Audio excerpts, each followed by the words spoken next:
Mbote bandeko. Mbote. Vos là. Mbote.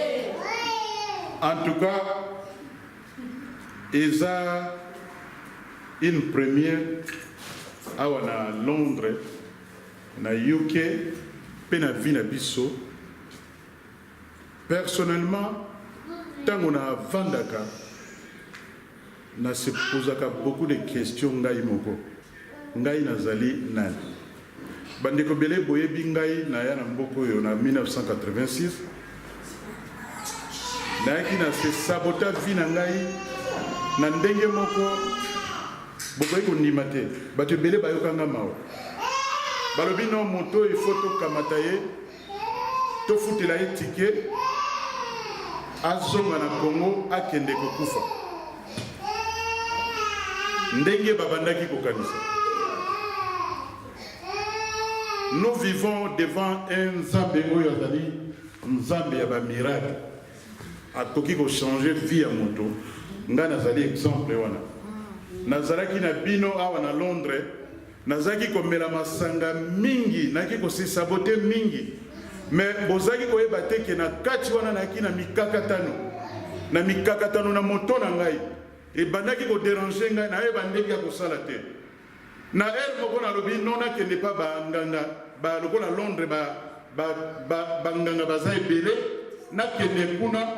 Mais petit moko tengo ezaki prévu aya te alobi nanga bivie kokene na nzela ya banganga te alobi kende to kende pai moko to sambela kako kotala nayokaki mongongo ya mwana mobali wana azalaki na voix ya makasi azalaki kolobela nga baikote alobeli nga voix interne kati na ye nga mpe nayoki nazalaki désespéré. Depuis ce jour, oyo na kotaki na nzela na Nzambe, telelo esali presque plus de 25 ans. Nazalaki komela masanga mebele na melaka yango lisusu te. Nzambe asali nga grâce pe amemi ngai na baetape ya vie oyo ezali lere moko na lobaka ezalaki na makasi na ngai te. Na boyaki komona na 1995 un moto bazaki koloba makambo ebele ya négatif mais moto yango ayi kokutana na molongani na ye nazali koprésente bino ye na pokwa na lelo bongo na ye.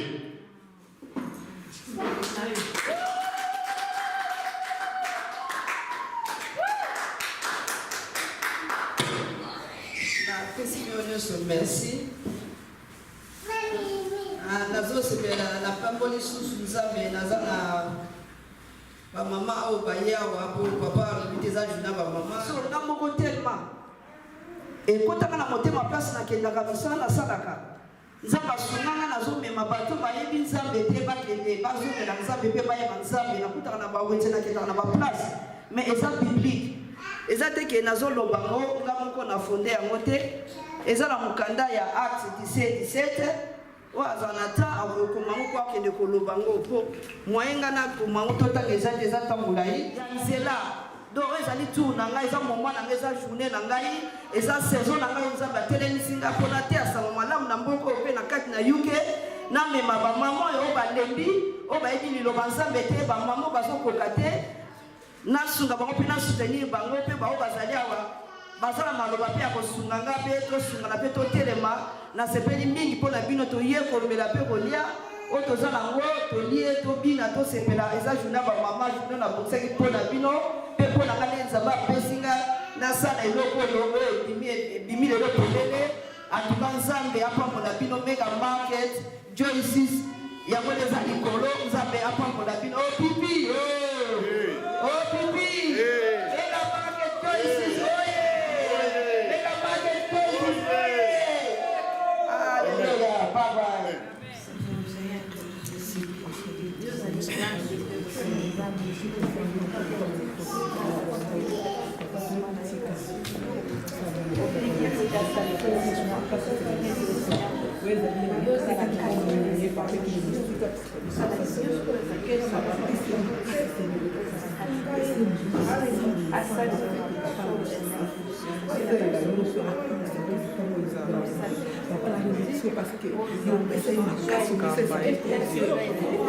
Yem tatika ina lisungika ye. Wa ba mama inste don yem ta ochana kimya nza masunga ye amema ya batela ye onyo satele. Yem tatika ina lisungika ye. Wa ba mama inste don yem ta ochana kimya nza masunga ye amema ya batela ye onyo satele meli nza batele mela ye. Amen. Ya, thank you pona.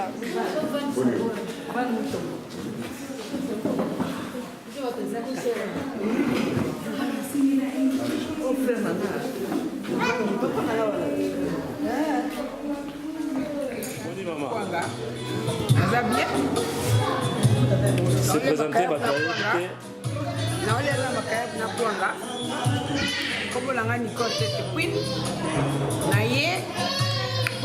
déjà publicité du journal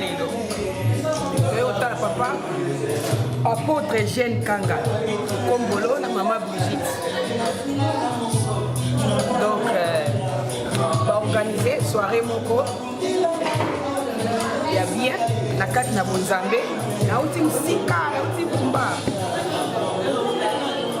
na si avion na ye na komi na nge makayabu na ngai kana kati ya Bonzambe on est en Amérique qui sont tous là qui témoins kokende baku kokende en tout cas mbongo ebeba kina batike papa bambongo zo bana batike ba binonga il faut na jo formation na ngati na suka azokenda Amérique au matavion kokenda Amérique ko ba cours na ye donc en tout cas biso là qui témoins na ko to yeka pembeni ba voisin papa ngai awa nazo mona ba onde bazokela ba formation na Amérique ne bazo voyager en tout cas ngana zo mona nyonso.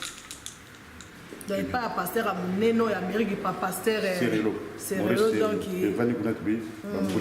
vous n'avez pas témoin et a dit ma pasteur parce que ma bango moko ba bimi sans formation en tout cas papa a bomoté yango ba mission to London ce qui papa c'est là ça comme je suis très bien informé donc na mona kati ndako na ina tata presse na iba to batangi classe kuna na zo formation mingi ba komika alali à la muki a fongo l'église alali à la muki a fongo l'église en tout cas biso za bomoté ezali pena donc nzambe mo atitsaki moye donc moment nzambe kokaki papa zo formation na ye na ndenge lelo ministère efongwami en tout cas za kama bungisa nzambe